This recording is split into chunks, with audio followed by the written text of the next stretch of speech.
जय राधा माधव कुंज बिहारी।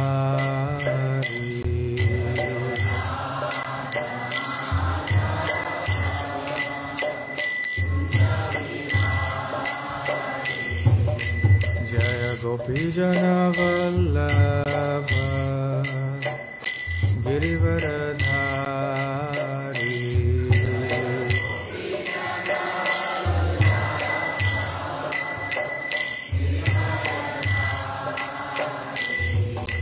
जय गोपीजन वल्लभ गिरिवरधारी।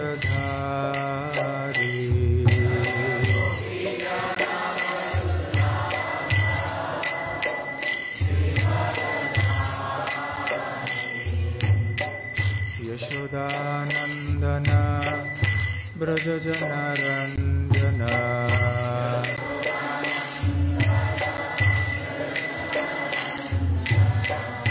यशोदानंदन व्रजजनरंजन।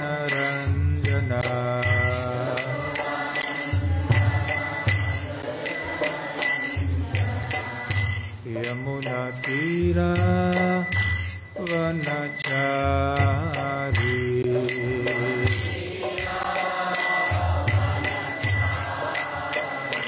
यमुनातीरा वनचारी।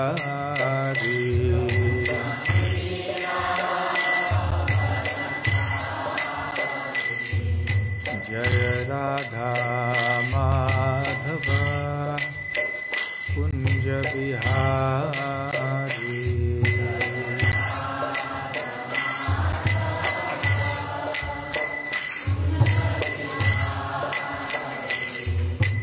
जय श्री कृष्ण चैतन्य प्रभु नित्यानंद। श्री अद्वैत गदाधर शिवासादि गौर भक्तवृंद।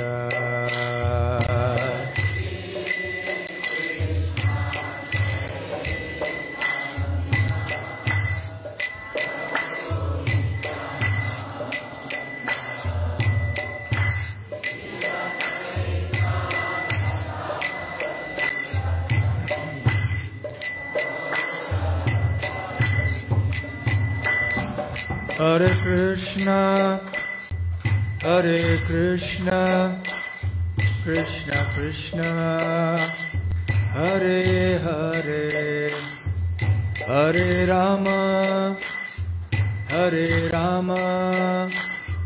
राम राम हरे हरे।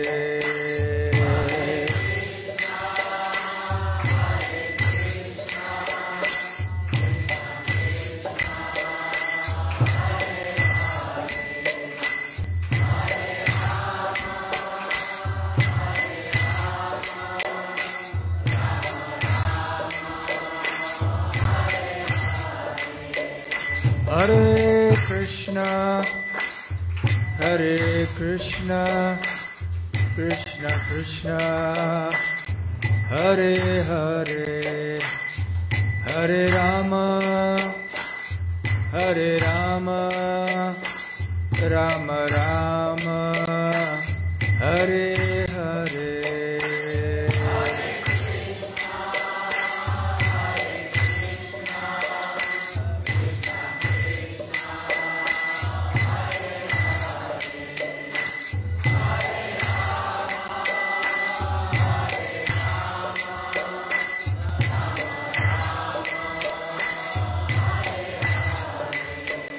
हरे कृष्णा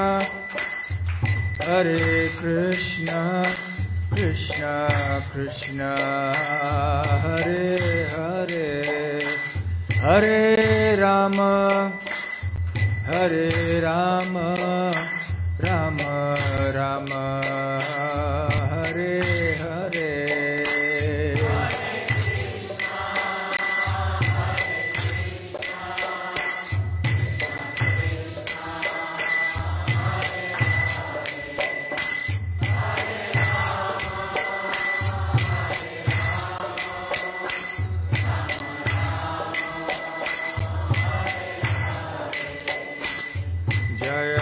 जगन्नाथ जय जगन्नाथ जय बलदेव जय सुभद्रा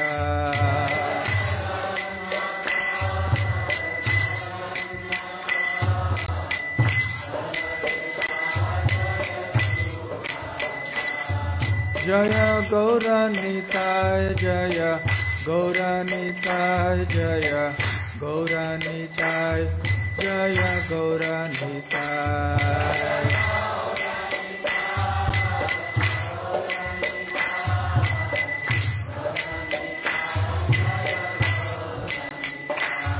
जय जय प्रभुपाद प्रभुपाद प्रभुपाद जय जय प्रभुपाद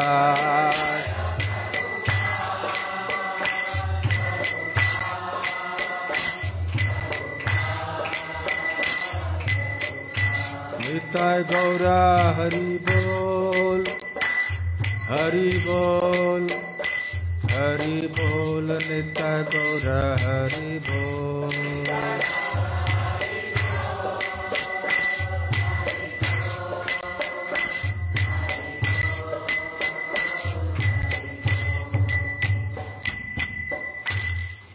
जय ओम विष्णुपाद परमहंस परिव्राजकाचार्य अष्टोत्तर शतः डिवाइन ग्रेस अभय चरणारविंद भक्ति वेदांत स्वामी श्रील प्रभुपाद की जय अनंत कोटि वैष्णव वृंद की जय श्री श्री जगन्नाथ बलदेव सुभद्रा मई की जय श्री श्री गौरनिताय की जय ग्रंथराज श्रीमद् भागवतम की जय निताय गौर प्रेमानंदे समवेत भक्त वृंद की जय समवेत भक्त वृंद की जय समवेत भक्त वृंद की जय श्री श्री गुरु गौरांग की जय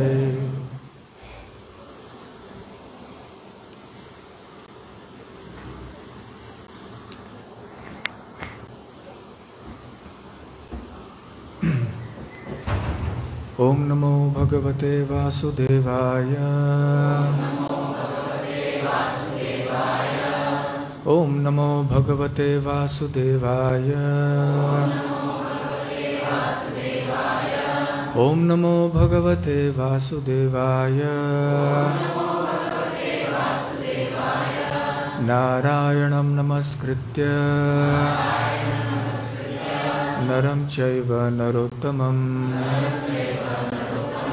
देवीं सरस्वतीं व्यासं ततो जयमुदीरयेत् नष्टप्रायेषु भद्रेषु नित्यं भागवत सेवया भगवत्युत्तमश्लोके भक्तिर्भवति नैष्ठिकी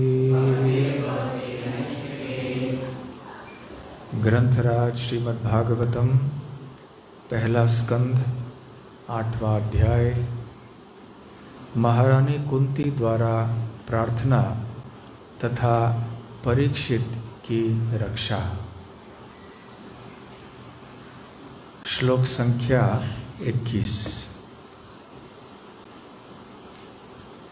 सिर्फ हिंदी या हिंदी कन्नड़ का अनुवाद भी करना है?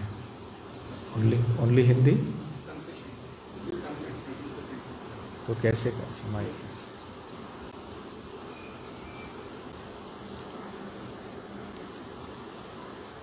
कृष्णाय वासुदेवाय देवकी नंदनाय च नंदगोप कुमाराय गोविंदाय नमः नमः नमः।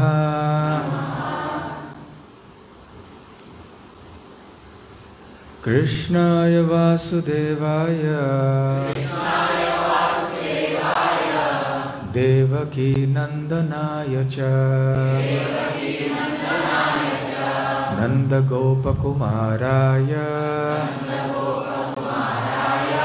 गोविंदाय नमो नमः। कृष्णाय वासुदेवाय देवकी नंदनाय च नंदगोपकुमाराय गोविंदाय नमो नमः। कृष्णाय वासुदेवाय देवकी नंदनाय च नंदगोपकुमाराय गोविंदाय नमो नमः।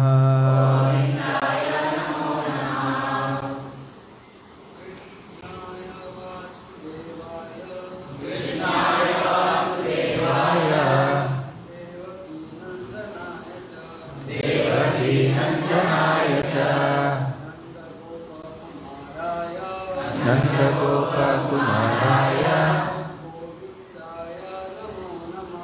गोविंदाय नमो नमः।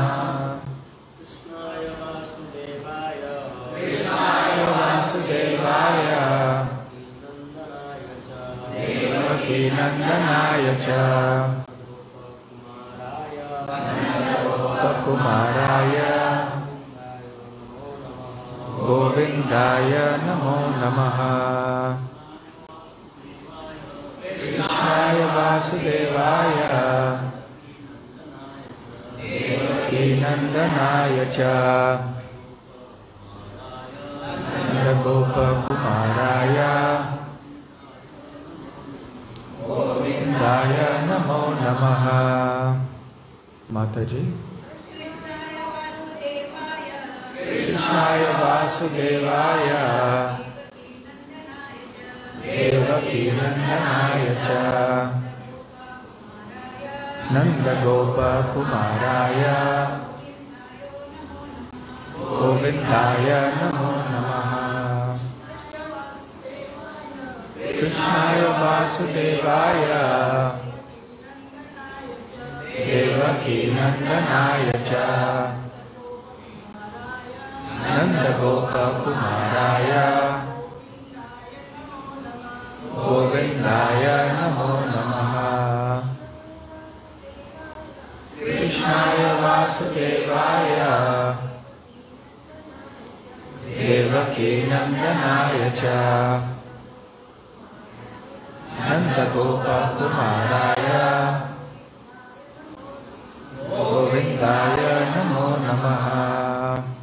कृष्णाय भगवान को, वासुदेवाय वसुदेव के पुत्र को, देवकी नंदनाय देवकी के पुत्र को, च तथा नंदगोप नंद तथा ग्वालों के, कुमाराय पुत्र को, गोविंदाय भगवान को, जो इंद्रियों तथा गवों के प्राण हैं, नमः सादर नमस्कार, नमः नमस्कार। अनुवाद और तात्पर्य श्रील प्रभुपाद द्वारा। अनुवाद। अतः मैं उन भगवान को सादर नमस्कार करती हूँ जो वसुदेव के पुत्र, देवकी के लाडले, नंद के लाल तथा वृंदावन के अन्य ग्वालों एवं गौओं तथा इंद्रियों के प्राण बनकर आए हैं। तात्पर्य। किसी भी भौतिक संपदा द्वारा प्राप्त न किए जा सकने वाले भगवान इस प्रकार अपने अनन्य भक्तों पर विशेष अनुग्रह दिखाने तथा आसुरी लोगों के उपद्रवों का शमन करने के लिए अपनी असीम अहेतुकी कृपा से इस पृथ्वी पर अवतरित होते हैं। Translation.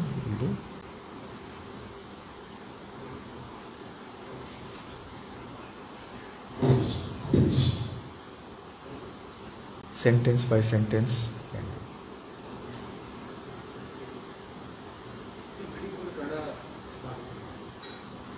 So you read from Kannada Bhagavatam. Whatever मैं जो भी पढ़ता हूँ वो कन्नड़ा पढ़ लेना.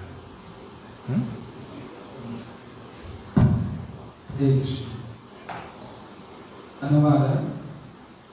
ವಸುದೇವ ಸುತನಾದ ದೇವಕಿಯ ನಂದನ ವೃಂದಾವನದ ಇತರ ಗೋಪರಿಗಳ ಕುವರನಾದ ಗೋವುಗಳು ಮತ್ತು ಇಂದ್ರಿಯಗಳ ಚೇತೋಹಾರಿಯಾದ ಆ ಭಗವಂತನಿಗೆ ನನ್ನ ಗೌರವ ಪೂರ್ವಕ ಪ್ರಣಾಮಗಳನ್ನು अर्पिಸುತ್ತೇನೆ. महारानी कुंती अन्य सभी अवतारों की अपेक्षा भगवान कृष्ण के अवतरण की विशेष रूप से पूजा करती हैं, क्योंकि वे इसी रूप में सरलता से प्राप्त किए जा सकते हैं. अधिक संपत्तिनिंद भगवंतನನ್ನು ಸಮೀಪಿಸಲು ಸಾಧ್ಯವಿಲ್ಲ. ಕಾರಣ ಅಸೂರಿ ವ್ಯಕ್ತಿಗಳ ತಲೆಯೆತ್ತುವಿಕೆಯನ್ನು ಕ್ಷೀಣಿಸಲು ತನ್ನ ಪರಿಶುದ್ಧ ಭಕ್ತರ ಮೇಲೆ ವಿಶೇಷ ದಯೆಯನ್ನು ತೋರಲು ಅವರ ಮೇಲೆ ಅಪರಿಮಿತ ಮತ್ತು ನಿರ್ವಾಜ್ಯ ಕರುಣೆಯಿಟ್ಟು ಭಗವಂತನು ತಾನು ಇರುವಂತೆ ಭೂಮಿಗೆ ಅವತರಿಸುತ್ತಾನೆ. ರಾಣಿ ಕುಂತಿಯು ಇತರ ಎಲ್ಲ ಅವತಾರಗಳಿಂದ ಕೃಷ್ಣ ಅವತಾರವನ್ನು ವಿಶೇಷವಾಗಿ ಆಧರಿಸಲು ಕಾರಣವೇನೆಂದರೆ ಈ ಅವತಾರದಲ್ಲಿ ಅವನು ಹೆಚ್ಚು ಸಮೀಪವರ್ತಿ ಎಂಬುದೇ ಆಗಿದೆ. We have gone ahead one sentence. Ram अवतार में वे बचपन से ही राजा के पुत्र बने रहे, लेकिन कृष्ण अवतार में राजा के पुत्र होते हुए भी उन्होंने अपने असली माता पिता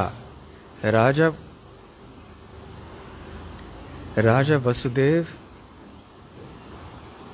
तथा महारानी देवकी के संरक्षण को जन्मते ही त्याग दिया और यशोदा माई की गोद में चले गए, जिससे उनकी बाल लीलाओं के कारण अत्यंत पावन वृंदावन की पुण्य भूमि में वे सामान्य ग्वाल बाल का अभिनय कर सके. अतएव भगवान कृष्ण भगवान राम की अपेक्षा अधिक दयालु है. ರಾಮ ಅವತಾರದಲ್ಲಿ ಅವನು ಬಾಲ್ಯದಿಂದಲೂ ರಾಜಪುತ್ರನಾಗಿಯೇ ಉಳಿದು ಬಿಟ್ಟನು.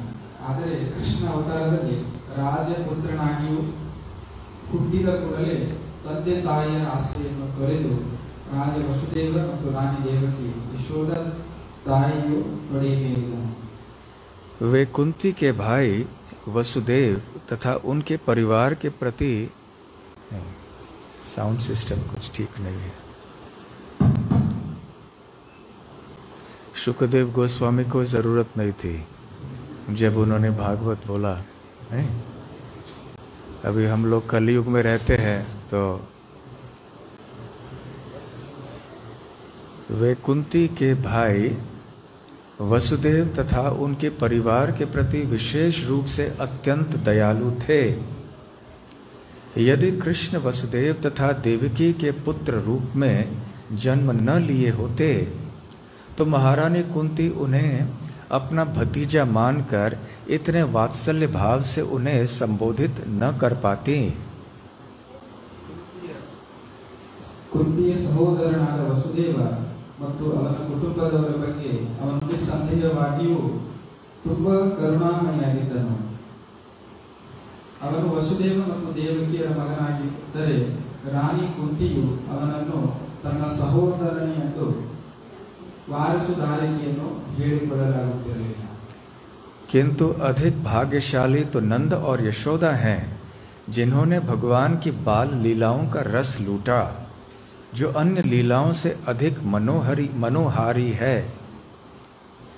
ನಂದ ಮತ್ತು ಯಶೋದೆಯರು ಇವರೆಲ್ಲರಿಗಿಂತ ಹೆಚ್ಚು ಅದೃಷ್ಟವಂತರು.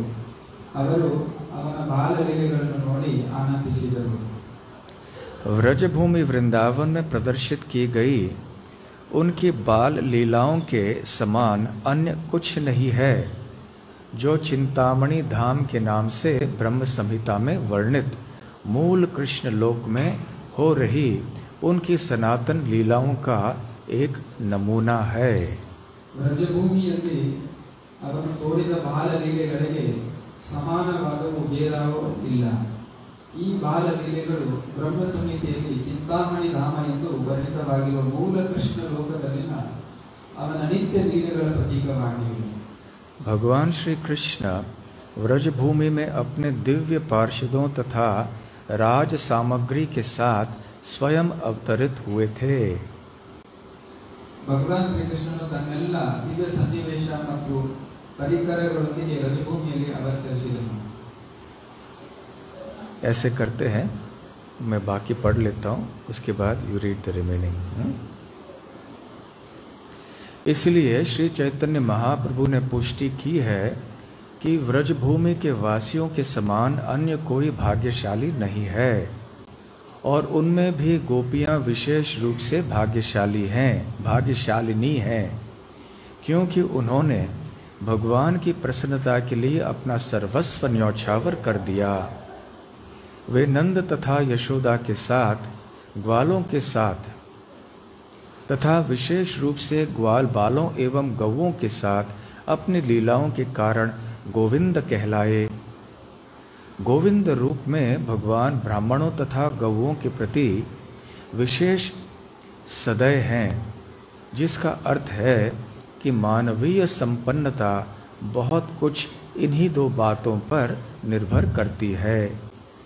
एक तो ब्राह्मण संस्कृति तथा दूसरी गोरक्षा। जहाँ इन दोनों का अभाव रहता है वहाँ भगवान कृष्ण कभी प्रसन्न नहीं होते हैं। ಆದ್ದರಿಂದಲೇ ಶ್ರೀ ಚೈತನ್ಯ ಮಹಾಪ್ರಭುಗಳು ಬ್ರಜಭೂಮಿಯ ನಿವಾಸಿಗಳೆಂತಹ ಅದೃಷ್ಟವಂತರು ಬೇರಾರೂ ಇಲ್ಲ ಎಂದು ಸ್ಥಿರಪಡಿಸಿದ್ದಾರೆ. ಅದರಲ್ಲೂ ನಿಶ್ಚಿತವಾಗಿ ಭಗವಂತನ ತುರ್ತಿಗಾಗಿ ತಮ್ಮೆಲ್ಲರನ್ನು ಅರ್ಪಿಸಿದ ಗೋಪಿಯರು ತುಂಬಾ ಭಾಗ್ಯಶಾಲಿಗಳೆಂದು ಅವರ ಅಭಿಮತ. ನಂದ ಮತ್ತು ಯಶೋದೆಯರೊಂದಿಗಿನ ವಿಶೇಷವಾಗಿ ಗೋಪಬಾಲರೊಂದಿಗಿನ ಮತ್ತು ಗೋವುಗಳೊಂದಿಗಿನ ಲೀಲೆಗಳು ಅವನನ್ನು ಗೋವಿಂದನೆಂದು ಕರೆಯಲು ಕಾರಣವಾಗಿವೆ. ಗೋವಿಂದನಾಗಿ ಭಗವಾನ್ ಶ್ರೀಕೃಷ್ಣನು ಬ್ರಾಹ್ಮಣರು ಮತ್ತು ಗೋವುಗಳ ಬಗ್ಗೆ ಹೆಚ್ಚಿನ ಬಲವನ್ನು ತೋರಿದ್ದಾನೆ. ಬ್ರಾಹ್ಮಣ ಸಂಸ್ಕೃತಿಯ ರಕ್ಷಣೆ ಮತ್ತು ಗೋರಕ್ಷಣೆ ಈ ಎರಡರ ಮೇಲೆ ಮಾನವ ಪ್ರಗತಿ ಹೆಚ್ಚು ಅವಲಂಬಿತವಾಗಿದೆ ಎಂಬುದನ್ನು ಇದು ಸೂಚಿಸುತ್ತದೆ. ಈ ಎರಡರ ಕೊರತೆ ಇದ್ದಲ್ಲಿ ಅದು ಭಗವಾನ್ ಶ್ರೀಕೃಷ್ಣನಿಗೆ ಎಂದೂ समाधान उंटू ಮಾಡುವುದಿಲ್ಲ. हिंदी नहीं समझ में आता उनको सब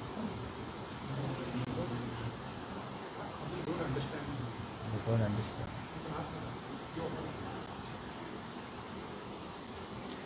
ओम अज्ञानतिमिरान्धस्य ज्ञानाञ्जनशलाकया चक्षुरुन्मीलितं येन तस्मै श्रीगुरवे नमः। श्रीचैतन्यमनोभीष्टं स्थापितं येन भूतले स्वयं रूप कदा मह्यं ददाति स्वपदान्तिकं। वन्देऽहं श्रीगुरुः श्रीयुतपदकमलं श्रीगुरून् वैष्णवांश्च श्रीरूपं साग्रजातं सहगणरघुनाथान्वितं तं सजीवं साद्वैतं सावधूतं परिजनसहितं कृष्णचैतन्यदेवं श्रीराधाकृष्णपादां सहगणललिता श्रीविशाखान्वितांश्च। नमो ओं विष्णुपादाय कृष्णप्रेष्ठाय भूतले श्रीमते भक्तिवेदान्तस्वामिन्निति नामिने। नमस्ते सारस्वते देवे गौरवाणी प्रचारिणे निर्विशेष शून्यवादी पाश्चात्यदेशतारिणे। वाञ्छाकल्पतरुभ्यश्च कृपा सिन्धुभ्य एव च पतितानां पावनेभ्यो वैष्णवेभ्यो नमो नमः। जय श्री कृष्ण चैतन्य प्रभु नित्यानंद श्री अद्वैत गदाधर शिवासादि गौर भक्त वृंद। हरे कृष्णा कृष्ण कृष्ण हरे हरे, हरे राम राम राम हरे हरे। हरे कृष्णा। मुझे बहुत अच्छा लग रहा है। कारवार में कई वर्षों के बाद आ रहा हूँ। कितने साल से? 2-3 साल हुए। 3 साल के बाद आप सबके बीच में आ रहा हूँ। आप में से अनेक भक्तों को पहले मिल चुका हूँ, अनेक भक्तों को नहीं मिला हूँ, क्योंकि आप शायद मंदिर में पिछले 3 सालों में ही आए, तो I forgot you have to do. हाँ. ಹರೇ ಕೃಷ್ಣ. ಎಷ್ಟು ಜನಕ್ಕೆ ಹಿಂದಿ ಅಂಡರ್ಸ್ಟ್ಯಾಂಡ್ ಆಗ್ತದೆ? ಯಾಕಂದರೆ ಎರಡೂ ಟ್ರಾನ್ಸ್ಲೇಷನ್ ಮಾಡೋದಿಲ್ಲ, ಸ್ವಲ್ಪ ಕಷ್ಟ ಆಗ್ತದೆ. ಎಷ್ಟು ಜನಕ್ಕೆ ಕನ್ನಡ ಹಿಂದಿ ತಿಳಿಯೋದಿಲ್ಲ, ಅನ್ನೋರು ಆಗೋದಿಲ್ಲ ಅಂತ ನೋಡು. ಸೊ ಅವರು ಹಿಂದುಗಡೆ ಮಾರತಾಜಿ ಯಾರು ಅವರಿಗೆ ಟ್ರಾನ್ಸ್ಲೇಷನ್ ಮಾಡಿದರೆ ಕ್ಲಾಸ್ ಹಿಂದಿಯಲ್ಲಿ ನಡೆಸ್ತಾರೆ.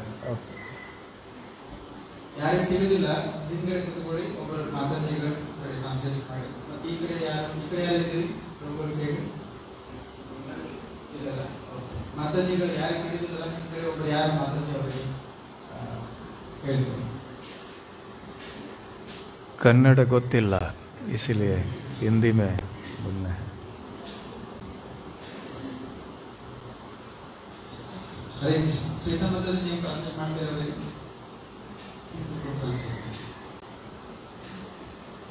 उनको असुविधा नहीं होगी ना? हाँ, तो कोई अनुवाद कर रहे हैं उनके लिए?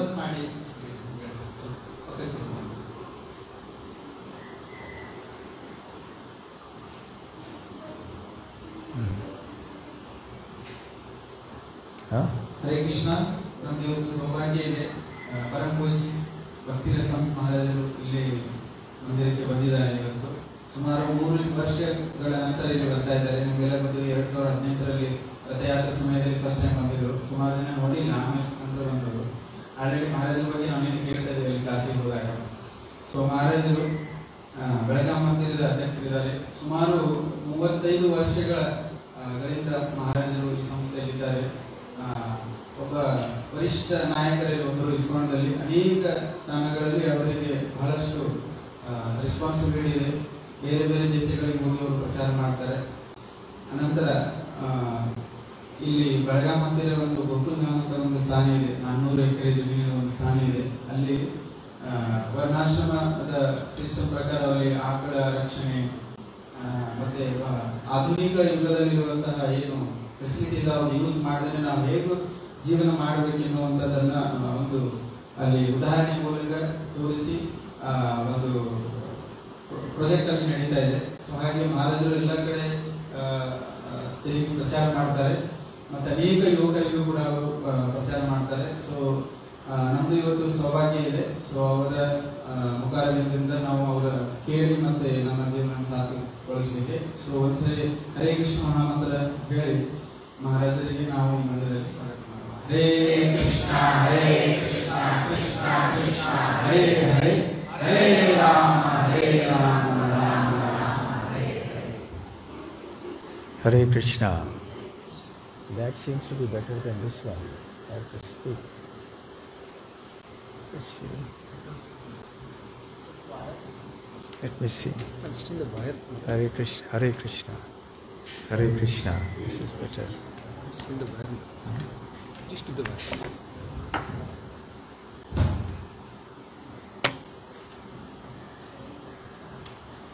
Maybe the mic also. हरे कृष्णा. हाँ, ये अच्छा है ना, ज़्यादा स्पष्ट है. हरे कृष्णा. हरे कृष्णा.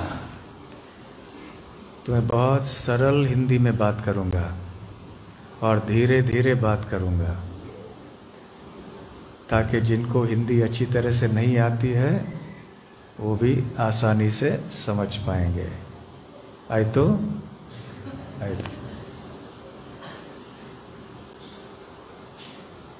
तो कारवार में भक्तों की संख्या इतनी अच्छी तरह से बढ़ रही है और मंगल आरती में भी इतने आप में से भक्त आए, ये देखकर मुझे तो बहुत आनंद हुआ. कारवार में भक्ति के आंदोलन को आगे बढ़ने के लिए बहुत और कुछ आप सबको मिलकर करना है. वो दो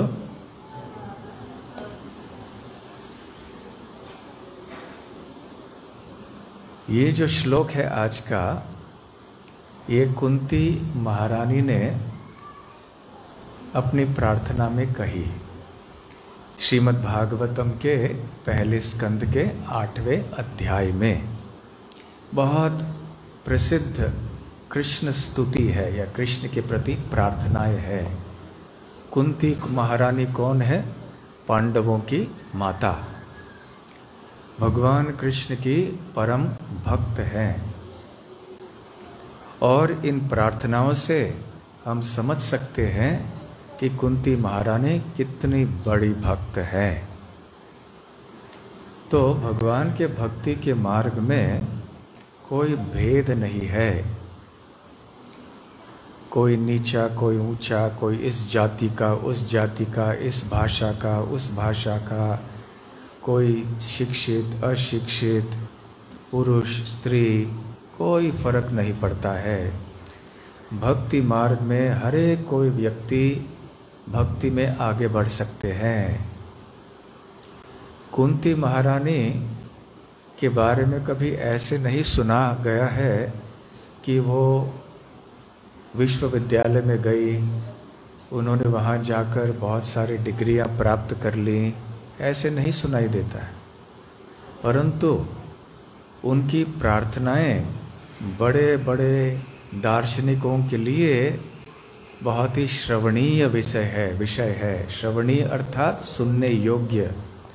बड़े बड़े विश्वविद्यालय के जो दार्शनिक हैं, उन्हें भी ये पढ़ने चाहिए परम सत्य को समझने के लिए। तो जो व्यक्ति भक्त हो जाता है, उसे संपूर्ण ज्ञान हो जाता है। यहाँ कुंती महारानी श्री कृष्ण का संबोधन करती हैं। संबोधन अर्थात उनको बुलाती हैं। क्या कहती हैं? उनके विभिन्न नामों से उनको बुलाती हैं। कृष्णाय, कृष्ण के या कृष्ण को। आय जब होता है तो इस संबोधन को होता है। कृष्ण कृष्णाय, श्री कृष्णाय नमः, अर्थात कृष्ण को हम नमन करते हैं। तो आय जब होता है तो यह को, हम कृष्ण को नमन करते हैं। कृष्णाय नमः। उसी प्रकार से कृष्णाय वासुदेवाय देवकी नंदनाय, इसका मतलब है कृष्ण को, वासुदेव को, देवकी नंदन को, नंद गोप कुमाराय, नंद गोप कुमार को, गोविंदाय, गोविंद को नमो नमः। नमो नमः मतलब हम नमन करते हैं, नमस्कार करते हैं। हम साधारण हमारे दिनचर्या में एक दूसरे को मिलते हैं, नमस्ते कहते हैं ना, नमस्कार, नमस्ते। तो ये क्या है? वास्तव में मैं आपको नमन करता हूँ, प्रणाम करता हूँ। वैदिक सभ्यता में हम हाय हेलो नहीं कहते हैं,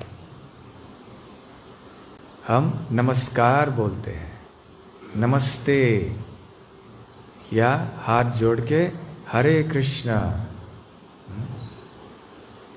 तो अलग अलग भागों में अलग अलग ऐसे संबोधन के या नमस्कार करने की विधियां होती हैं। तो ये नमो नमः, नमः ये बहुत महत्वपूर्ण है। विभिन्न श्लोकों में ये पाया जाएगा। तो कुंती महारानी ने भगवान का संबोधन कितने नामों से किया है?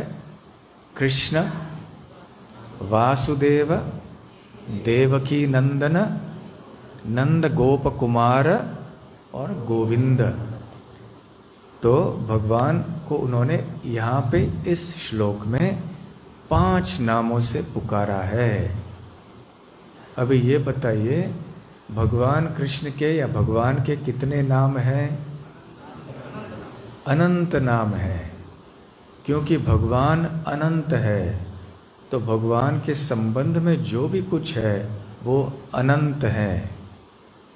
भगवान के गुण कितने हैं? अनंत। भगवान के भक्त कितने हैं? अनंत। भगवान के धाम कितने हैं? अनंत। भगवान की लीलाएं कितनी हैं? अनंत। इस प्रकार से अनंत भगवान के से संबंधित जो भी कुछ है वो सब अनंत है। और भगवान को नाम किसने दिए हैं? हाँ, उनके भक्तों ने नाम दिए हैं। अच्छा, आपको नाम किसने दिया? आपको नाम किसने दिया? आपको? आपको? हाँ, डॉक्टर ने दिया। अरे अरे अरे, अच्छा, आपको नाम किसने दिया? माता पिता ने दिया। आपको माता पिता ने दिया। तो हमें नाम हमारे माता पिता देते हैं। अब दो। तो अभी भगवान के माता पिता हैं क्या? भगवान कौन है जो सबके माता पिता है? पिताहमस्य जगतो माता धाता पितामहः। भगवत गीता में भगवान कृष्ण क्या बोलते हैं? मैं सबका पिता हूँ, सबका माता, सबकी माता मैं हूँ, सबके पिता माँ, दादा दादी, नाना नानी सब मैं ही हूँ। माता पिता कौन है? जो हमको जन्म देते हैं। सही है ना? तो भगवान कृष्ण के कारण हम सब उत्पन्न हुए हैं। अनादिर आदिर गोविंदः सर्व कारण कारणम। भगवान कृष्ण क्या है? अनादि है, उनका कोई कारण नहीं है, परंतु वो सबके आदि हैं। सब कोई उनसे उत्पन्न होते हैं। सर्व कारण कारणम। हमारे कारण हैं हमारे माता पिता, हमारे माता पिता के कारण हैं उनके माता पिता। ऐसे पीछे जाते जाइए जाइए, जितना पीछे हो सके जाइए। अंततः पूर्ण विराम कहाँ पे होगा? भगवान पे। तो भगवान वो है जो सबके माता पिता है। पूर्ण विराम वहीं होता है। कन्नड़ में पूर्ण विराम फुल स्टॉप को क्या बोलते हैं? पूर्ण विराम बोलते हैं। तो भगवान से सब कुछ उत्पन्न होता है। तो भगवान की उत्पत्ति कहाँ से हुई? भगवान अपने ही उत्पत्ति है। कई बार लोग वाद करते हैं, जो नास्तिक लोग हैं, शायद आप भी मिले होंगे ऐसे नास्तिक लोगों से। आप मिले हैं कभी नास्तिक लोगों से जो भगवान में विश्वास नहीं करते हैं? वो कहते हैं हम नहीं मानते भगवान को। तो यदि आपसे पूछते हैं कि भगवान कौन है, तो भगवान हर चीज़ के उद्गम है, भगवान से सब कुछ उत्पन्न होता है। तो फिर वो प्रश्न करते हैं भगवान कहाँ से उत्पन्न होते हैं? तो क्या उत्तर देंगे आप?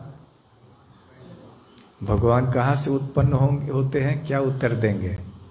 हाँ, भगवान की कोई उत्पत्ति नहीं है, भगवान के कोई आश्रय नहीं है। हमारे आश्रय बहुत सारे हैं। अभी हम जमीन का आश्रय लिए हैं, जमीन के ऊपर बैठे हैं। हमने आश्रय लिया है ना? हम हवा में बैठ सकते हैं? नहीं, हमने भी आश्रय लिया है ना, जमीन का आश्रय लिया है। ये जमीन ने पृथ्वी का आश्रय लिया है। पृथ्वी ने किनका आश्रय लिया है? अनंत शेष, जितने भी लोक हैं, ग्रह हैं, ये ब्रह्मांड में वो घूम रहे हैं। भगवान ने हर एक लोक में प्रवेश करके उनको अपने अपने कक्षा में स्थित रखा है।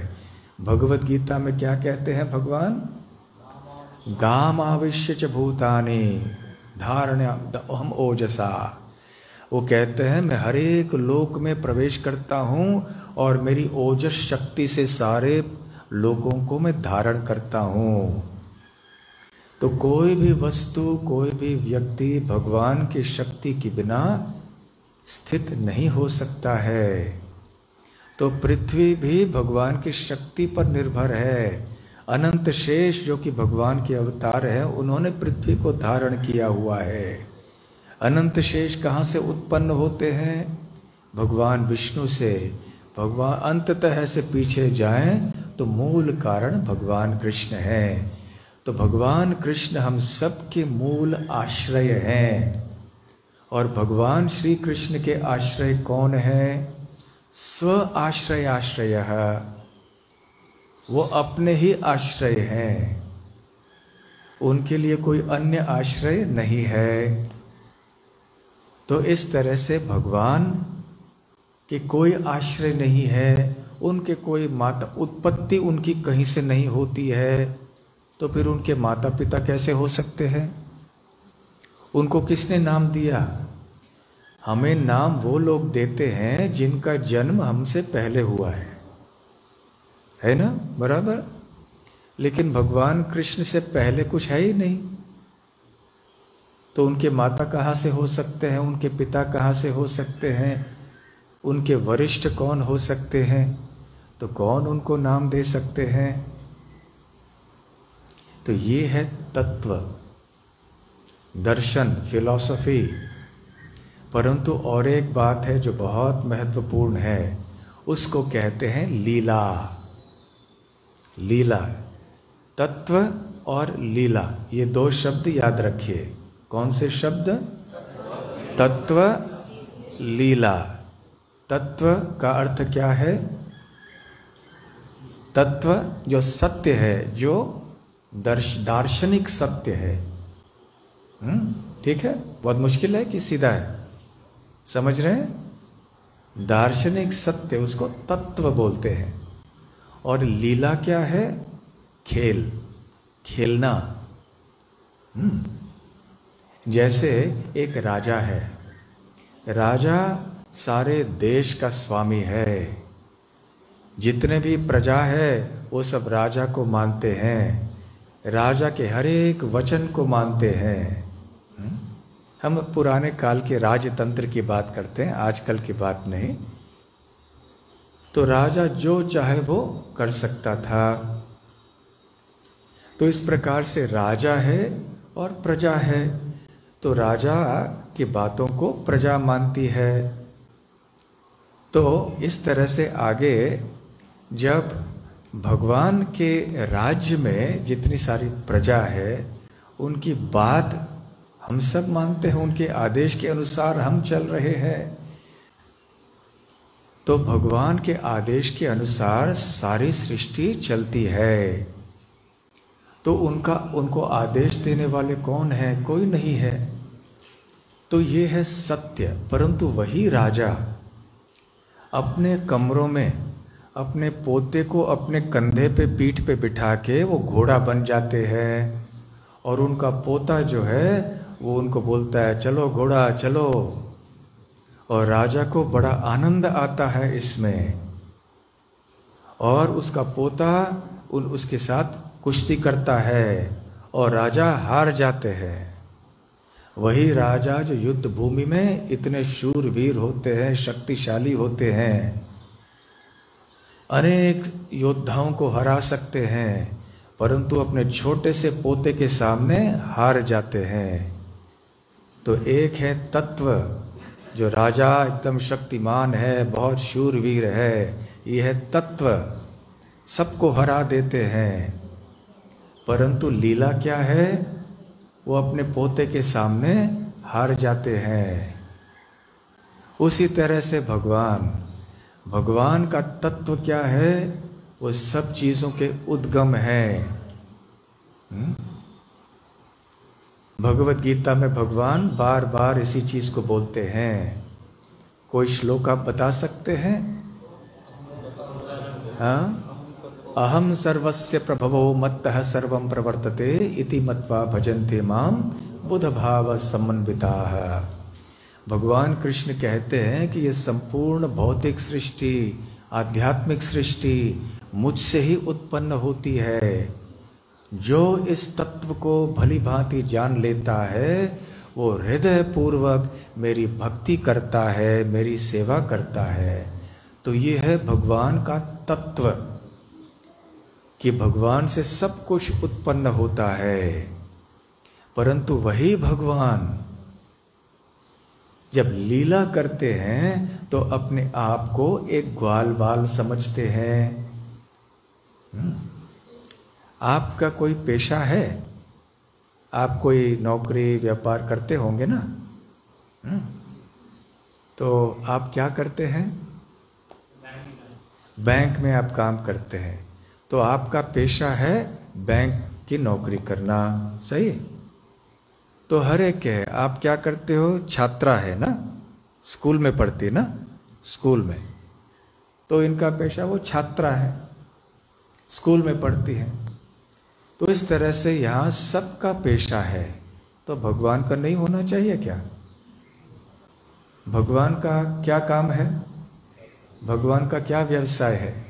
आप व्यवसाय करते हैं ना अशोक जी, व्यवसाय करते हैं, तो भगवान के भी कोई व्यवसाय होना चाहिए कि नहीं? आपका व्यवसाय है तो भगवान का क्यों नहीं होना चाहिए? तो भगवान का भी व्यवसाय है। उनका व्यवसाय क्या है? गोरक्षा, गायों को चराते हैं, यह है उनकी लीला। तत्व में भगवान कौन है? अहम सर्वस्य प्रभवो मत्तः सर्वम प्रवर्तते, सब कुछ मुझसे उत्पन्न होता है। परंतु जब भगवान खेलना चाहते हैं, लीला करना चाहते हैं, तो फिर क्या है? वो एक ग्वाल बाल बन जाते हैं। गोप कुमार ग्वाल बाल बन के गायों को चराते हैं, ये उनकी लीला है। और नित्य रूप से यही लीला करते हैं भगवान। भगवान उनके गोलोक वृंदावन धाम में प्रतिदिन प्रातः काल घर से निकलते हैं, गायों को साथ में ले जाते हैं, चराते हैं व्रजभूमि वृंदावन के विभिन्न वनों में, और फिर सायंकाल में शाम को लौट के आते हैं। भगवान के धाम में भी यही लीला चलती है। इस प्रकार से भगवान का तत्व है, भगवान की लीलाएं हैं। इन दो शब्दों को आप अच्छी तरह से जान लीजिए। कौन से दो शब्द? फिर से, तत्व, लीला। तत्व में भगवान कौन है? सर्वशक्तिमान, सब चीजों की उत्पत्ति, सबको दंड देने वाले, हर चीज का निर्धारण करने वाले, हर चीज की सृष्टि सृजन पालन जिनके हाथ में है, वो है भगवान। तत्व है। और भगवान की लीला क्या है? जब वो ग्वाल बाल बनते हैं और गायों को चराते हैं, और फिर वो अपने आप को पुत्र समझते हैं, बच्चा समझते हैं, तो बच्चा समझते हैं तो उनके माता पिता होने चाहिए, परंतु तत्व की दृष्टि से उनके कोई माता पिता नहीं है, वही सबके माता पिता है। तो अच्छी विडंबना है। तो भगवान सोचते हैं क्या करना चाहिए? तो वो सोचते हैं मेरे खास जो भक्त हैं उनको मैं माता पिता बनाऊंगा, और उनके प्रति मैं उन बच्चा बन जाऊंगा, और ऐसे उनके साथ प्रेम का आदान प्रदान करूंगा, तो मैं उनका बच्चा, वो मेरे माता पिता। इस तरह से ऐसे उनके कोई विशेष जो भक्त होते हैं, जो भगवान को उस वात्सल्य भाव से प्रेम करना चाहते हैं, भगवान ऐसे भक्तों को उनके माता पिता बनाते हैं। तो ये है उनकी लीला। तो जब उनकी लीला में भगवान प्रकट होते हैं भौतिक सृष्टि में, जैसे कि वो 5000 वर्ष पूर्व प्रकट हुए, तो उनके माता पिता थे, कौन थे? देवकी और वसुदेव। वासुदेव नहीं, भगवान कृष्ण है वासुदेव, उनके पिता है वसुदेव। व और वा, पिता कौन है? वसुदेव। पुत्र कौन है? वासुदेव। तो वसुदेव और देवकी ये उनके माता पिता बने, उनसे जन्म लिए, परंतु जन्म लेने के तुरंत बाद क्या हुआ? कंस के डर से वसुदेव ने कृष्ण को अपने सर पे रखा और चमत्कार हुआ। उनकी जो बेड़ियां थी हाथ में वो खुल गई, जो जेल के दरवाजे थे वो खुल गए और वसुदेव अपने पुत्र को लेकर यमुना पार करके गोकुल में आए, जहाँ नंद महाराज और माता यशोदा रहती थी, और वहाँ पे रख दिया बाल कृष्ण को। और वहाँ माता यशोदा ने एक पुत्री को जन्म दिया था, तो उस पुत्री को उठाकर लेकर आए वापस। और जब वापस अपने जेल के अंदर चले आए तो दरवाजे बंद हो गए। और फिर कंस को पता चला कि एक बच्चे का जन्म हुआ है, तो कंस आए और देखा कि अरे ये तो बच्ची है, बच्चा नहीं है, पुत्री है, पुत्र नहीं है। फिर भी मारने का प्रयास किया। वो बच्ची कौन थी? योग माया थी। वो कंस के हाथ से निकल के आसमान में चली गई और कहने लगी, हे दुष्ट कंस, जिस बच्चे को तुम मारना चाहते थे वो दूसरी जगह में जन्म ले चुका है और तुम्हारी हत्या का कारण बनेगा। तो वहां कृष्ण ने, भगवान ने जन्म ले लिया। जन्म लेके वो वहां पर गए। अभी यशोदा माता और नंद महाराज उनके माता पिता बन गए। और इस तरह से श्री कृष्ण ने वात्सल्य भाव का आस्वादन किया।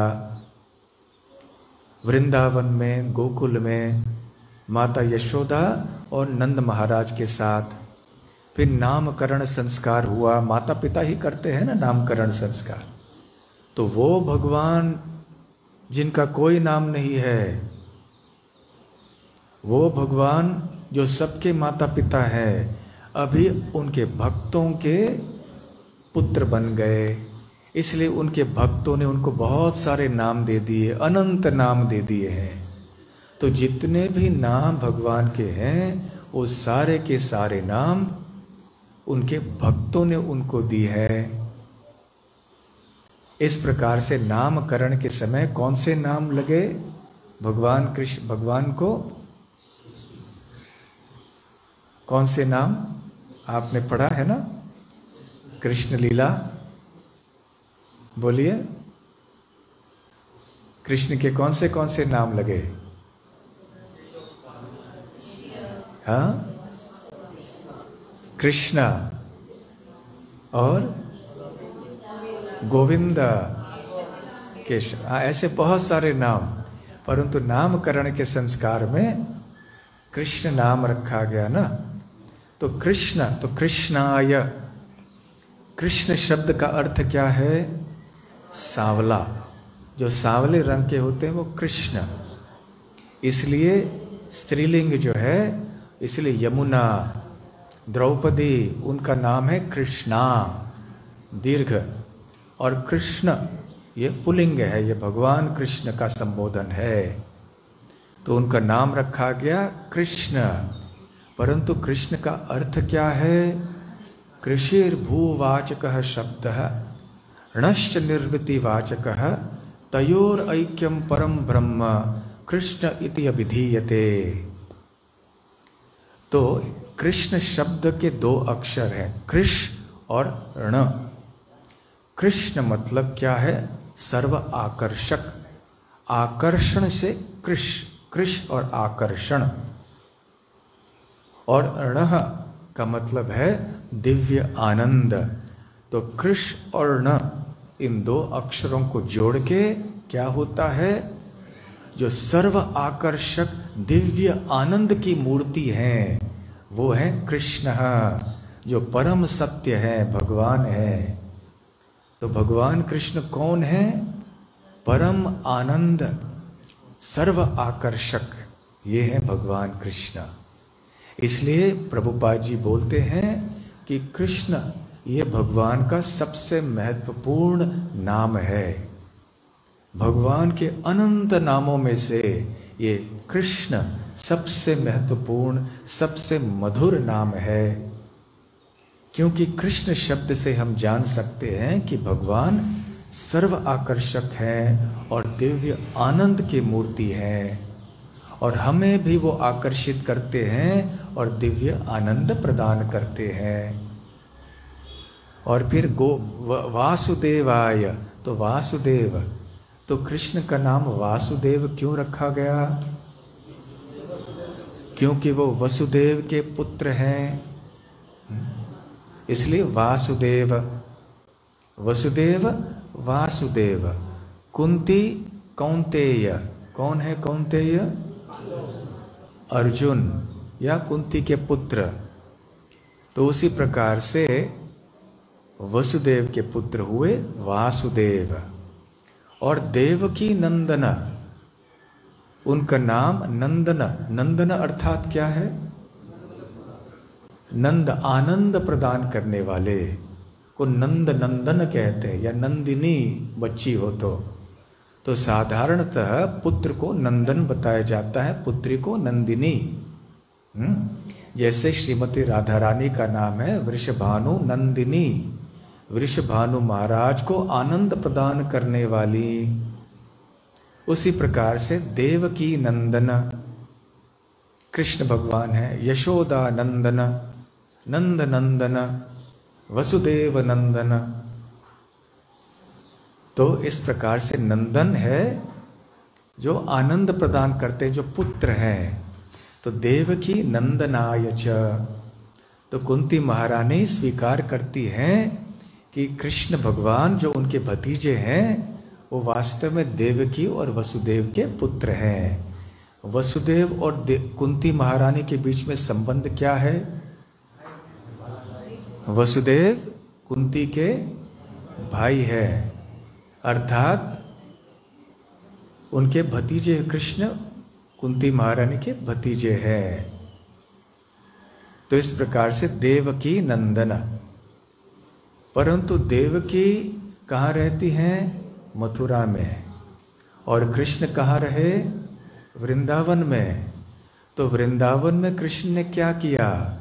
नंद गोप कुमार, तो वो नंद महाराज और जो वहाँ के गोपगण हैं उनके कुमार हैं, उनके पुत्र तुल्य हैं। तो अभी उनके वृंदावन लीला में आए हैं। पहले कृष्णाय वासुदेवाय देवकी नंदनाय, अभी उनके मथुरा लीलाओं के नाम है वासुदेव देवकी नंदन। और अभी वृंदावन लीला में कुंती महारानी जा रही है नंद गोप कुमाराय, कि नंद महाराज के वो पुत्र हैं, कुमार हैं वो। और क्या करते हैं? गोविंदाय, गोविंद, गोविंद अर्थात जैसे प्रभुपाद जी समझाते हैं, गायों को आनंद प्रदान करने वाले, इंद्रियों को आनंद प्रदान करने वाले। तो भगवान कृष्ण का पेशा है गायों को चराना, जिसके लिए उनका नाम बनता है गोविंद या गोपाल, गौओं का पालन करना। तो नंद गोप कुमाराय गोविंदाय नमो नमः। तो भगवान कृष्ण जब मथुरा से वृंदावन आए तो वृंदावन में उन्होंने बहुत सारी ऐसे सुंदर सुंदर लीलाएं किए जो कि वो मथुरा में भी नहीं करते थे। वृंदावन के बाद जब वो मथुरा गए और भगवान कृष्ण और बलराम ने कंस का वध किया, कंस के साथ साथ उनके अन्य पार्षद, उनके जो साथी थे जैसे चाणूर, मुष्टिक, बड़े बड़े पहलवान थे, उनका भी वध कर दिया। तो जब वो वसुदेव और देवकी के सामने आए तो देवकी और वसुदेव जो कि उनके माता पिता थे, उनको अचानक हृदय में क्या हुआ? जब कृष्ण को देखा सामने तो वसुदेव देवकी कहने लगे, अरे ये तो भगवान है, परम सत्य है। उन्होंने चाणूर, मुष्टिक, कंस आदि बड़े बड़े असुरों का वध किया है, ये हमारे बच्चे कैसे हो सकते हैं? नहीं नहीं नहीं, मेरे बच्चे नहीं, ये तो भगवान है, भगवान है। तब भगवान कृष्ण ने क्या सोचा? एन रे, नहीं, मैं आपका पुत्र हूं, आप मुझे भगवान क्यों मान रहे हैं? मुझे अच्छा नहीं लगता, मुझे भगवान मत सोचो, मैं आपका पुत्र हूँ, मुझे पुत्र की तरह प्रेम करो। तब फिर से भगवान कृष्ण ने वसुदेव और देवकी के ऊपर योग माया का पर्दा डाल दिया, और फिर नंद बाबा और फिर वसुदेव और देवकी फिर से सोचने लगे, अरे ये तो हमारा पुत्र है, ये आलिंगन कर लिया। तो ऐसे लीला में आने के लिए भगवान की योग माया की आवश्यकता होती है। इसके पहले भगवान कृष्ण का ऐश्वर्य का प्रदर्शन देखकर वसुदेव और देवकी भूल गए कि हम इनके माता पिता हैं, ये हमारे पुत्र हैं। वो लीला को छोड़कर तत्व में आ गए। आप समझ रहे हैं? लीला को छोड़कर तत्व में आ गए। परंतु भगवान तत्व नहीं चाहते हैं, भगवान लीला चाहते हैं। भगवान बनना पसंद नहीं करते हैं। समस्या ये है, इंसान भगवान बनना चाहता है, तो जो भगवान है वो भगवान नहीं बनना चाहते, जो भगवान नहीं है वो भगवान बनना चाहते। देखिए कितनी विडंबना है। कौन सी बात बताई अब हमने?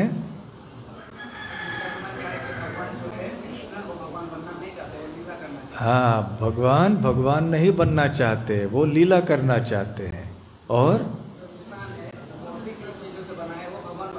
हाँ, जो भगवान नहीं है, जो इंसान है, वो भगवान बनना चाहते हैं। ये समस्या है, क्या करें? तो भगवान बोलते हैं मुझे भगवान नहीं बनना है, मुझे ग्वाल बाल बनना है, मुझे गायों को चराना है, मुझे माता यशोदा नंद बाबा का प्रेम लेना है, वो मुझे लाड प्यार करते हैं, मुझे वो अच्छा लगता है। क्योंकि भगवान के पास जब अधिकांश लोग जाते हैं ना, तो क्यों जाते हैं? देही देही देही। आप बाजार में जाते हैं ना खरीदने के लिए सामान, तो उस समय आप लिस्ट बना के जाते हैं कि क्या क्या खरीदना है। हमको सब्जी खरीदना है, गेहूं खरीदना है, शक्कर खरीदना है, हाँ, घर के लिए साबुन खरीदना है, टूथपेस्ट खरीदना है, सब लेकर जाते हैं ना लिस्ट। उसी तरह से साधारणतः जब लोग भगवान के सामने जाते हैं मंदिर में, लिस्ट लेके जाते हैं, भगवान मुझे ये दीजिए, मुझे ये दीजिए, मुझे ये दीजिए। तो भगवान कहते हैं नहीं, मुझे अच्छा नहीं लगता ये सब। सब लोग मेरे पास आते हैं मांगने के लिए, मुझे चाहिए, मुझे चाहिए। अब मैं क्या करूँगा? अब मैं बच्चा बनूंगा और मेरे माता पिता के जाके बोलूँगा मुझे दो, मुझे दो, मुझे दो। ये लीला है। तो तत्व में रहने से भगवान को अच्छा नहीं लगता। कन्नड़ में बोलते हैं ना, बेजार आ गया। मुझे लीला अच्छा लगता है, तो इसलिए मैं लीला करूँगा और मेरे शुद्ध भक्तों को मैं माता पिता बना दूंगा और उनसे फिर मांगूंगा मुझे मक्खन चाहिए, मुझे दूध चाहिए, मुझे भोजन चाहिए। फिर माता पिता मुझे लाड प्यार करेंगे। जब बादल गरजेंगे, बादल की गर्जना होगी, गड़गड़ गड़गड़ आवाज आएगा, डर के मैं माता के गोद में चले जाऊंगा और माता मेरी रक्षा करेगी। भगवान सबकी रक्षा करते हैं, यह तत्व है। परंतु लीला में भगवान चाहते हैं कि भक्त उनकी रक्षा करें, तो माता यशोदा के पास जाते हैं। अभी आप तत्व और लीला में और अंतर समझ रहे हैं ना? तो इस प्रकार से भगवान श्री कृष्ण अब अपने लीला का आनंद लेते हैं और माता के पास आते हैं, अपने गायों को चराते हैं। और जब उनको कोई भगवान कह के संबोधित करता है, उनको अच्छा नहीं लगता। जब भगवान कृष्ण गायों को लेकर जाते थे चराने के लिए, तो उस समय सारे देवतागण आते थे, आरती वगैरह उतारते थे, चामर, मोरपंख, गंध, धूप इत्यादि सब आके अर्पण करते थे। और सारे अन्य ग्वाल बाल सोचते थे ये सब कौन है, अरे कृष्ण देखो तुम्हारा आरती करने आए, मजाक उड़ाते थे कृष्ण का, देखो देखो कौन आए। और फिर वो जाके बोलते थे एक चतुर्मुखी एक व्यक्ति आए तेजस्वी, उन्होंने हमारे कन्हैया की आरती उतारी। तो बड़े लोग सोचते थे छोटे बच्चे हैं बड़बड़ाते हैं, छोटे बच्चे बड़बड़ करते हैं ना, कुछ भी बोलते हैं ना। तो उन्होंने सोचा ये ऐसे थोड़ी होगा, सृष्टिकर्ता ब्रह्मा जी थोड़ी आएंगे हमारे गांव में, हम सब साधारण गांव के रहने वाले लोग हैं, तो चतुर्मुख 4 सर वाले आदमी हो सकते हैं क्या, नहीं, वो कैसे आएंगे इधर। ये सब बच्चे लोग ऐसे ही बात कर रहे हैं। परंतु कृष्ण को अच्छा नहीं लगता था ये सब। वो अपने नाचते खेलते अपने ग्वाल बालों के साथ कुश्ती करते, कभी कुछ खेलते। जो वहाँ मेंढक होते थे, जो पक्षी होते थे, उनकी नकल करते थे, कूदते थे, नाचते थे, इसमें उनको आनंद आता था। तो भगवान को ऐसे लीला करने में अधिक आनंद आता है, और भगवान बैठ के बनने में आनंद नहीं आता उतना। इसलिए वो वृंदावन में रहते हैं जहाँ पे लीलाओं का आनंद है असीमित अपार। जब वसुदेव और देवकी ने श्री कृष्ण के ऐश्वर्य का दर्शन किया तो उनका वात्सल्य भाव बहुत कमजोर हो गया। अरे ये भगवान है। परंतु यशोदा माता और नंद महाराज के मन में कभी ऐसे विचार नहीं आया। वो सदैव सोचते थे कि ये हमारा लाडला बेटा ही है, हमारा बच्चा ही है। वृंदावन में भी भगवान कृष्ण ने ऐश्वर्य का प्रदर्शन किया। कोई उदाहरण दे सकते हैं आप कि कैसे भगवान कृष्ण ने वृंदावन में अपने ऐश्वर्य का प्रदर्शन किया? हाँ, क्या किया? हाँ, यशोदा माता को उन्होंने अपने मुंह में ब्रह्मांड दिखाया। और क्या? गोवर्धन पर्वत धारण किया। तो ऐसे सब देखने के बाद में भी माता यशोदा और नंद महाराज को संशय नहीं हुआ। उन्होंने ये नहीं सोचा कि ये मेरा पुत्र नहीं है, ये मेरा पुत्र ही है, परंतु भगवान नारायण की कृपा से ऐसे हो रहा है। हमने भगवान नारायण की भक्ति की, इसलिए भगवान नारायण की कृपा हो रही है। तो इस प्रकार से उनके मन में कभी भी संशय नहीं हुआ। इसलिए प्रभुपाद जी यहाँ तात्पर्य में कह रहे हैं कि माता यशोदा और नंद महाराज को हमें वसुदेव और देवकी से श्रेष्ठ मानना चाहिए, क्योंकि सदैव वृंदावन में वो ऐसे वात्सल्य भाव की लीला में रहते हैं। कभी कभी भगवान कृष्ण डर जाते हैं अपने माता से। वैसे भगवान का जब ऐश्वर्य होता है तो सभी लोग भगवान से डरते हैं। भीषास्माद् वातः पवते भीषो देति सूर्यः भीषास्माद् अग्निश्चंद्रश्च मृत्युर्धावति पंचमः। शास्त्रों में ऐसे बताया जाता है कि सब लोग भगवान से डरते हैं। कौन कौन डरते हैं? भीषास्माद् वातः पवते, जो पवन है, वायु है, भगवान के डर से बहता है। अग्नि, चंद्र, सूर्य सब भगवान से डर के अपने अपने कर्तव्यों को करते हैं। यहाँ तक कि मूर्तिमान मृत्यु भी भगवान के डर से सबका पीछा करती है। तो भगवान से सभी लोग डरते हैं। कभी कभी आपने देखा होगा कि मंदिर में भगवान के सामने आके लोग ऐसे ऐसे करते हैं, ऐसे ऐसे करते हैं, उठ बैठक करते हैं ना। क्यों करते हैं? डरते हैं, भगवान डरते हैं, क्षमा कीजिए, क्षमा कीजिए। तो ये डर है, सब लोग भगवान से डरते हैं। परंतु वृंदावन में कोई भगवान से डरता नहीं है, बल्कि भगवान अपने भक्तों से डरते हैं। माता यशोदा छड़ी लेके आती है, कृष्णा क्या किया तुमने, माखन चोरी किया? नहीं नहीं नहीं नहीं, मैंने चोरी नहीं की। फिर माता यशोदा कृष्ण को बांध देती है और भगवान की आंखों में आंसू आ जाते हैं डर के मारे। तो ये है लीला, ये है वृंदावन की महिमा। तो ऐसे अभी गोविंदाय, नंद गोप कुमाराय गोविंदाय नमो नमः। तो कुंती महारानी जानती हैं कि ये माखन चोरी करने वाले, गाय को चराने वाले, यशोदा माता के पुत्र, ये वास्तव में परम सत्य है। तो इस स्मरण में माता यशोदा आनंद ले रही है।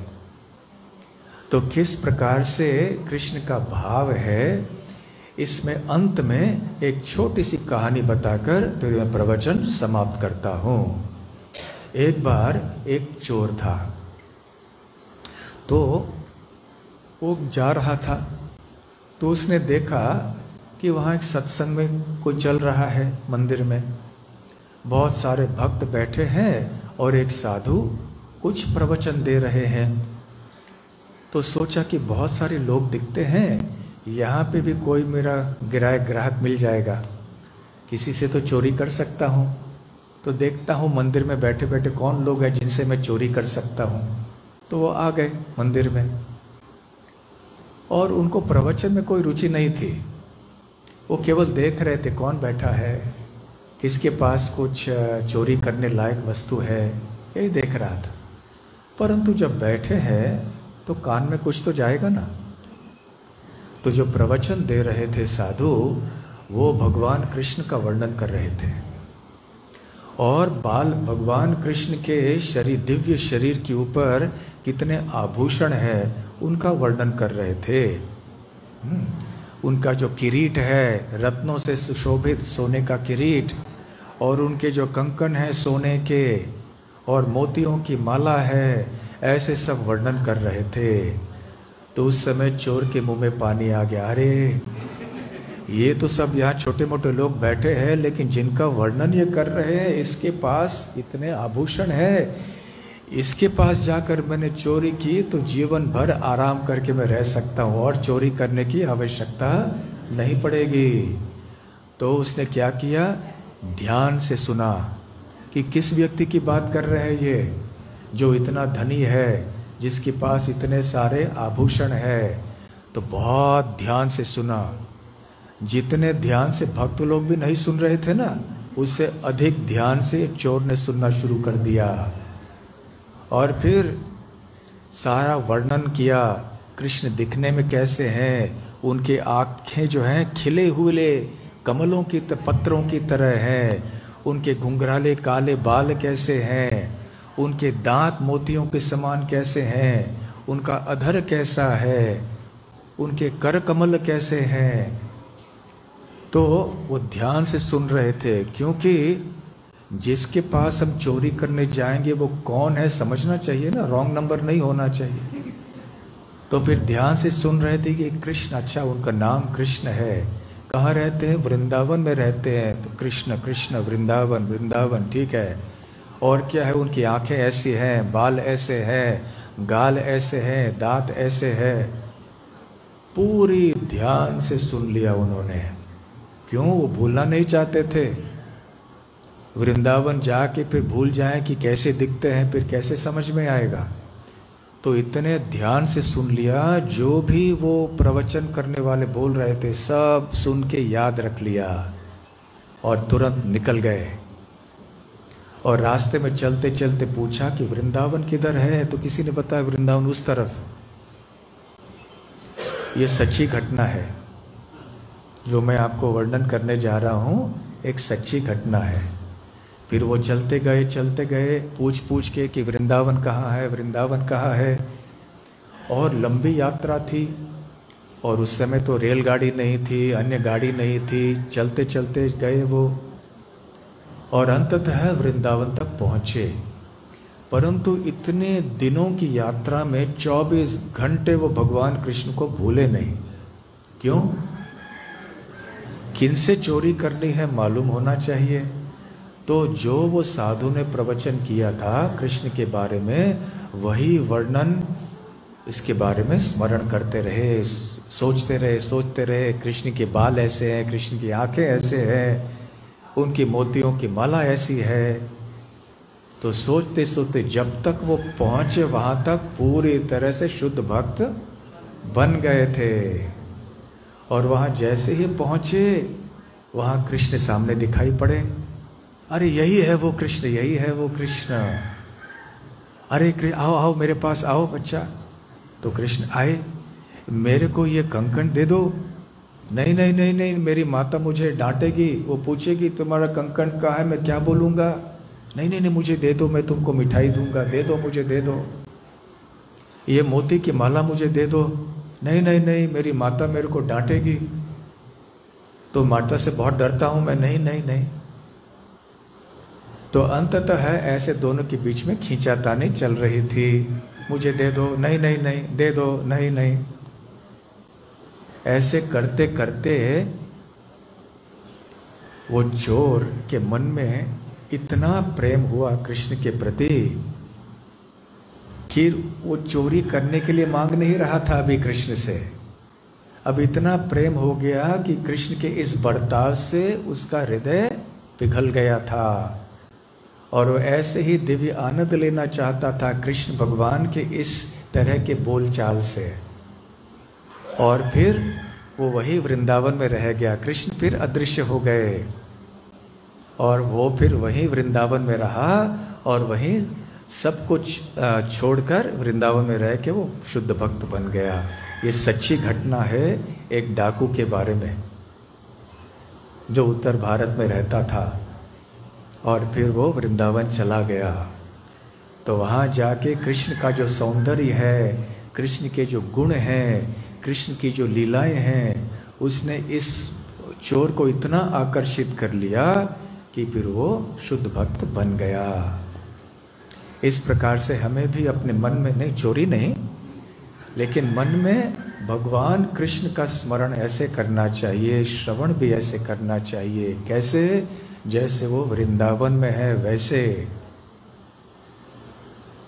केवल सृष्टिकर्ता भगवान कृष्ण नहीं, गाय चराने वाले गोविंदाय नंद गोप कुमाराय, ऐसे भगवान श्री कृष्ण का स्मरण करना चाहिए।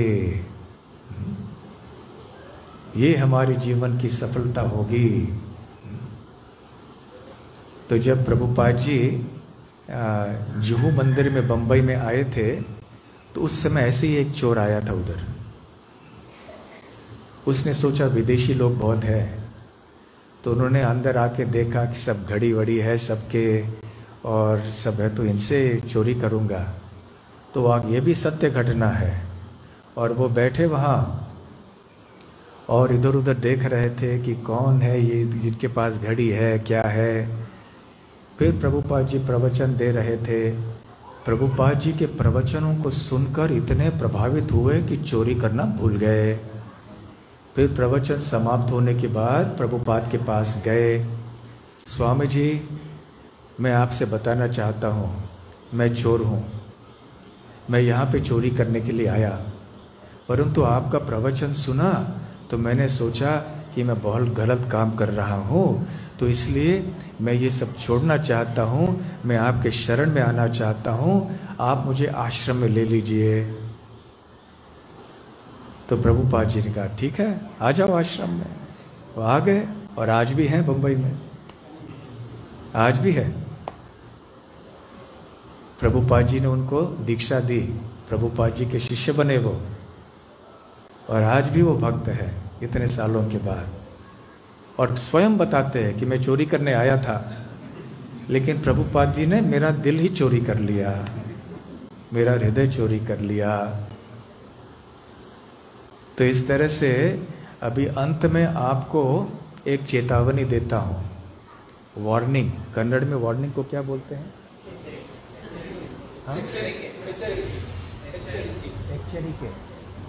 एच्चरिके। हाँ, कृष्ण भक्ति करना बहुत खतरनाक है, डेंजरस। क्यों? क्योंकि भगवान आपका हृदय चोरी कर लेंगे, सावधान। लेकिन अभी तक बहुत देर हो चुका है, अभी आपके लिए अभी कोई उपाय नहीं है। अभी जो हो गया सो हो गया। बस अभी भगवान कृष्ण के लिए आपका हृदय पूरी तरह से समर्पित कीजिए और अपने जीवन को सफल बनाइए। आई तो जय। श्री श्री जगन्नाथ बलदेव सुभद्रा मई की जय। श्री श्री गौर निताय की जय। श्री श्री राधा श्याम सुंदर की जय। श्री वृंदावन धाम की जय। निताय गौर प्रेमानंदे। हरि हरि बोल। हरे कृष्णा।